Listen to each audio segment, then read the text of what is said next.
another level. Everyone, every generation builds something.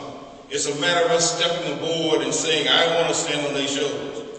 Those Tuskegee Airmen, especially Colonel Mann, I invited him out of a place called Diome, which is Patrick Air Force Base, when I had command of it. And when he started speaking to these professional students, the feedback was enormous because nobody knew who Tuskegee Airmen were. I would be in meetings sometime talking with generals and asked them, I said, okay, so-and-so came from Tuskegee, and the look in their eye told me everything.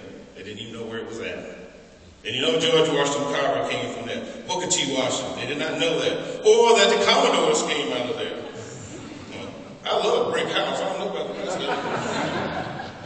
But it was important to understand that there was a place that was a college that turned into a major university. It still has a #2 school in the world for veterinarians.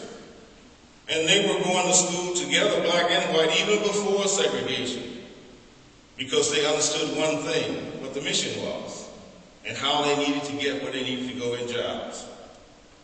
So I could stand here again and relate to you all this stuff about Birmingham, Selma, and you say, oh yeah, that's old stuff, it happened back then, it never happened again. But I have learned through my life, history does one thing, it repeats itself. And if you're not part of the solution, you're absolutely part of the problem.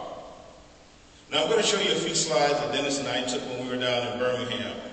And sometime I like to have another photographer along, simply for him to be able to see it from his perspective. Dennis, raise your hand. I want people to see you. I want people to see you there. I know he looks black over there. He is actually white.